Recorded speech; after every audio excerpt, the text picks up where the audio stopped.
Kaip mano raudonas žaidimų gamingo setupas pavirto iš tokios senienos virto į visišką naujovę. Kiek aš sumokėjau, ką pakeičiau, sužinosime tuoj. Tai gal kaip visi žinote, aš esu visiškas PlayStation'o gerbėjas ir aš daugelį laiko galvojau pakeisti monitorių. Tai yra žaidimų monitorius, bet aš įsigijau PlayStation 4 laikais. Paskui žaidžiau ant kompiuterio, kas ant Full HD nėra blogai. Aš net modelio tiksliai neatsimenu, bet tai yra Full HD žaidimų monitorius 60 Hz. Nu, kaip žinote, PlayStation 5 turi 4K, 30 FPS, kai kurie iki šiam. Šis monitorius ne tik senas dėl rezoliucijos, bet ir kitų labai svarbių dalykų. Nėra tokių funkcijų kaip VRR, tai yra kintamo dažnio atnaujinimas, kuris labai gerai veikia ir būtina naujausio Spider-Man'o. Ir kitų Sony ekskliuzyvų bei dar kelių žaidimų, ten kaip Call of Duty. Dar likau su šiuo monitoriu, nes turi vieną mesą, tai yra geriausias responsas dėl visų tų šaudimo žaidimų, bet sakau, įsijungus ta visa žaidimų gama ir ekranas toks jau gan mažas, jau vos ne laptopo mano dydžio. Štai taip atrodo, nors aš šį video filmuoju 24 kadrų per sekundę, bet aš jį pasijungęs ant Full HD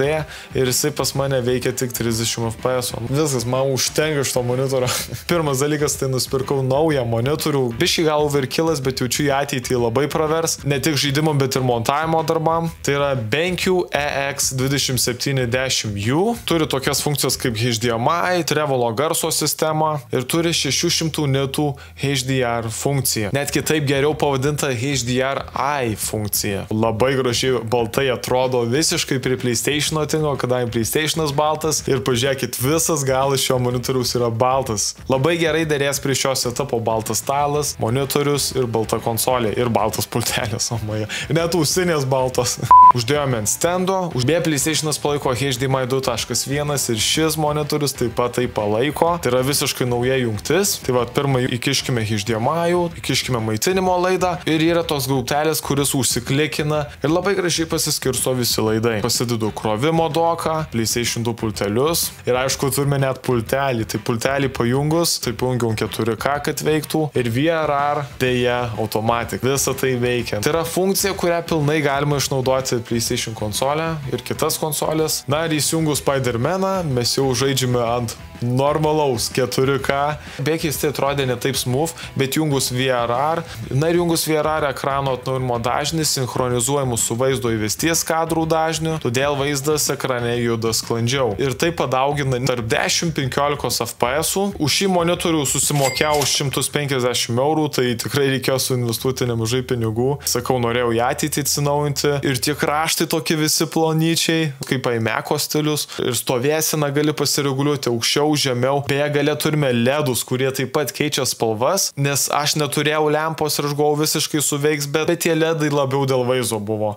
Net liko tokios geros funkcijos, o mano kambaryje vakare yra labai tamsu, nes šviesos mažai eina. Na ir kaip išspręsti šią problemą padarius viską dar moderniau? Oi, sugrįžkime į ofisą ar su dar viena didžiulė dėžė, kurio būtent neišpakau, nes norėjau laukti tinkamo momento, kada išpakuosiu būtent su jumis. Padarysiu truputėlį staigmenėlę, nepasakosiu, kas čia yra viduje. Tai tu buvai streameris, jei tu buvai youtuberis ir šiaip esi užkietėjęs gamerio maniakas, tau už šito tikrai reikėjo. Tai aš toks nebuvau, tai pavėlau šiuo trendu, bet vis dar kietai atrodantis dalykėlis. Jeigu jūsų siena plika, neturite ten ką įdėti, tai žinot, ką įdėsit. Babam! Taip kaip ryte, tai yra visiškas nano leafas, produktas irgi jis nėra pigus, bet jisai veikia su Apple HomeKitu, su Alexa veikia, su Google asistentu, su SmartThings. Reiškia, ne tik gražiai atrodys, bet galės ir su jom kalbėti. Pasiėmiau Hexagonus, tai yra populiariausias dalykas, ką šiaip žmonės ima iš tos Nano Leaf kompanijos. Šiaip atvariausiai atrodo. Tai turime 9 pekus, 3 kg. Turbūt nemaža ta lemputė, kaip aš įsivaizduoju. 9 šitus gausime. Ir taip pat reklamuoju, noriu, pavyzdžiui, širdukę turėti, tai tada 21 prireiks. Daugiau dar nei pusė. Nu, tai jei turi pinigų, ne? Užteks pradžiai 9. Ir pasiėmiau kitcheno peiliuką. Va taip studijoje ir gyvenu. Pilna lempų, visokių prabangių, bet būtent žirklių, ofise ne. And voila. Gaunam tokią projekciją, kai iš 9 heksagonų mes jau galim sudėti 4 modelius, dar aš kažką tikrai sugalvosiu, tikrai. Starter kitas, va mano galva ir heksagonas, didokas. Kad viskas saugiai būtų, plevelės visur.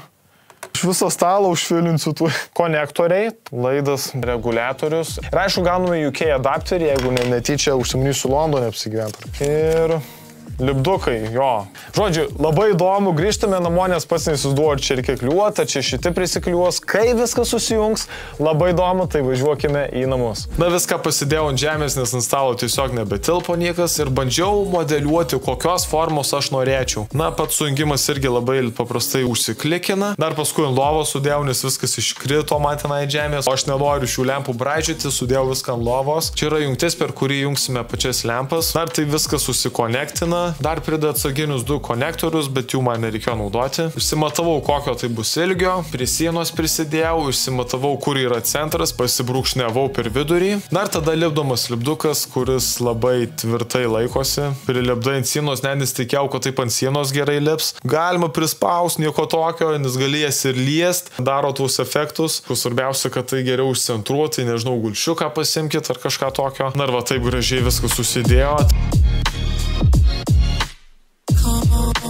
Na, aš pasidžiaugiau savo setupu, nu ir jūs pasigirkite. Parašykite komentarus, koks jūsų gaming setupas, kokį monitorių naudojat, kokį kompiuterį, kokį galbūt žaidimų stalą. Pasidalinkit visus komentarus, skaitau įdomu, ką jūs turite savo gaming setup'e. 4 dedame, tada dedame 5. Kadangi šiek tiek per aukštai buvo, tai pakeičiau modelį į apačią. Pradėjau lempas dėti į apačią, kad apsaugotų man vakare akis, kad apsišviestų ekrano šonai. Na ir paskutinį heksagoną panaudojau prijungimui. Dėl estetikos, kad tas laidas kuo mažiau matytųsi iš pačios apačios, tai prisikonektina, tada prilipdoma geriausia ir volia. Taigi šios 9 lempos man atsistoja ant 200 eurų ir jeigu jūs norite atsinaujinti savo estetiką, galbūt pabodo iš vis kambarys, ar miegamajame, ar virtuvėje, nebūtinai prie gamingo, šios lempos tinka visur ir visokiausių formų galima rasti.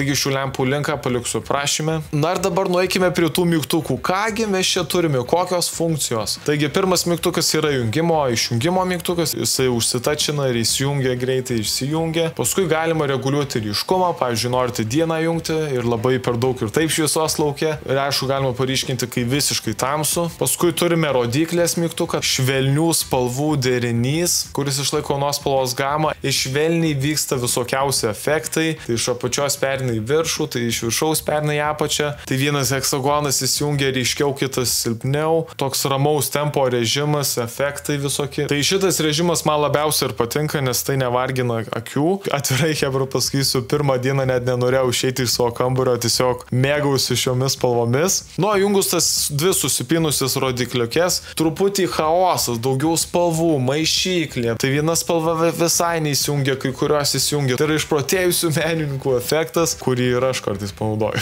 Ir man labai ypač patiko šitas režimas, kur kelios spalvos įsijungia, išsijungia, kita įsijungia. Toks atrodo žaidimą ar dar tenai žaidimas ant sienos vyksta. Na ir paskutinis režimas, kur tikrai įdomus režimas, tai yra nata. Paspaudus tą natą, spalvos pradeda veikti pagal ritmą. Ir aš čia spraksiu ir matot, kaip gerai efektyviai tai suveikia. Irgi pajungus makareną, nesvarbu, ar tu dainuoji, ir pajungi muziką, makareną pajungi, nes dainuot nemoku. Ir prašau, hebra diskoteka, gali vakare diskoteką surengti. Taip pat yra appsas sujungus su Apple HomeKitu ir Androidam veikia. Galima labiau viską customizint, bet aš asmeniškai ten daug labai ir nelindau. Man patiko tiesiog, kaip paprastai paspaudi ir nesuki galvos.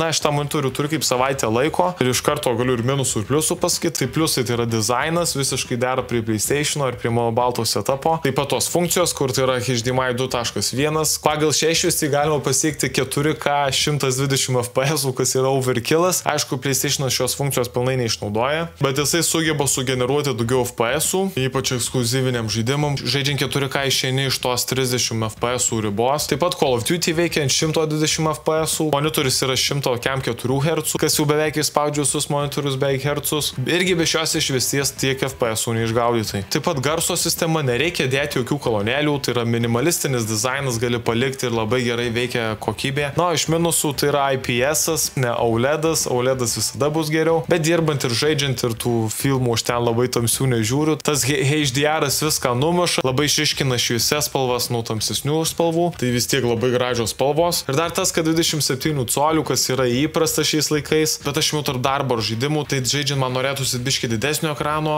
o dirbant prie kompiuterio ar montuojant video man gal taip dar geriau, žinokit. Tarp tos ribos pasiėmiau. Tai yra 2 pagrindiniai atnaujinimai, ką norėjau pasikeisti ir aš manau, kad visiškai dabar šiuo metu nieko nereiks pakeisti. Na, nepagailėk paspausti like mygtuko, nes tik taip galiu išlaikyti savo kanalą, nes tikrai daug darbo įdedu ir mane kiekvienas laikas motyvuoja. Na ir su jumis buvau Joris ir sutiksime greitai. Iki.